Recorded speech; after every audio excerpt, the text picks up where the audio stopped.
¿Qué significa ser lleno del Espíritu? Como cristianos debemos saber esto, ya que el Espíritu Santo vive en nosotros. En Romanos capítulo 8, versículo 9 dice: si alguien no tiene el Espíritu de Cristo, el tal no es de él. Y de la misma manera, si tienes a Cristo, tienes al Espíritu. En 1 Corintios capítulo 6, versículo 19 al 20 dice: ¿o no saben que su cuerpo es templo del Espíritu Santo, que está en ustedes, el cual tienen de Dios, y que ustedes no se pertenecen a sí mismos, porque han sido comprados por un precio? Por tanto, glorifiquen a Dios en su cuerpo y en su espíritu, los cuales son de Dios. En 1 Corintios capítulo 12, versículos 12 al 13, dice que todos hemos sido bautizados en un espíritu. Toda persona que es cristiana posee al Espíritu Santo, pero eso no significa que somos llenos del Espíritu Santo. Cuando leemos la palabra de Dios, frecuentemente nos encontramos con pasajes bíblicos donde nos dice que una persona estaba lleno del Espíritu Santo, como lo podemos apreciar en Hechos de los Apóstoles, capítulo 2, versículo 4. Y fueron todos llenos del Espíritu Santo, y comenzaron a hablar en otras lenguas, según el Espíritu les daba que hablasen.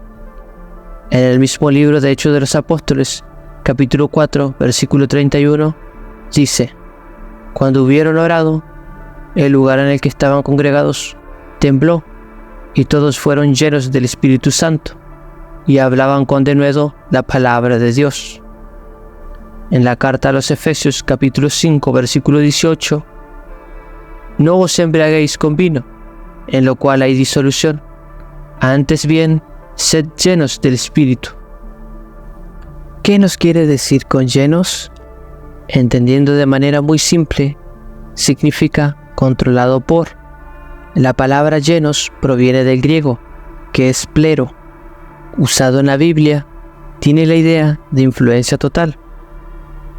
En los relatos del Nuevo Testamento, con frecuencia leemos acerca de alguien que fue lleno de enojo, que estaba lleno de temor, lleno de asombro, lleno de maravilla. Por ejemplo, en Hechos capítulo 3, versículo 10 al 11, nos dice: y reconocieron que era el mismo que se sentaba a la puerta del templo, la hermosa, a pedir limosna, y se llenaron de asombro y admiración por lo que le había sucedido, y estando él asido de Pedro y de Juan, todo el pueblo, lleno de asombro, corrió al pórtico llamado de Salomón, donde ellos estaban. En este pasaje bíblico nos dice que las personas se llenaron de asombro. Lo que eso básicamente significa es que esa es una influencia dominante. Eso es lo que significa ser lleno del Espíritu Santo.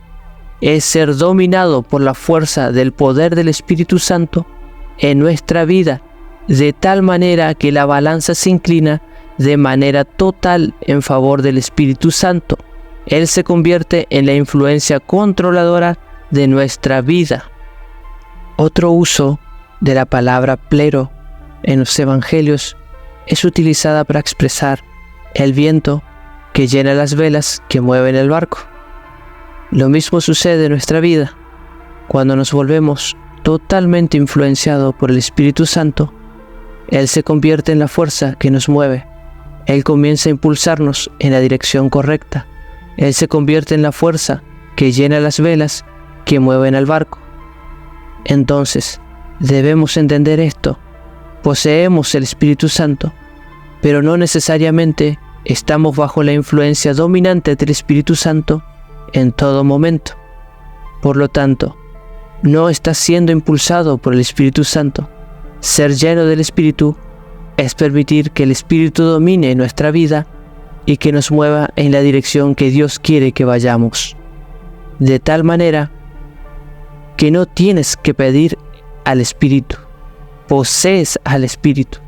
No dejes que nadie venga y te diga que necesitas al Espíritu Santo, que ores por el Espíritu Santo.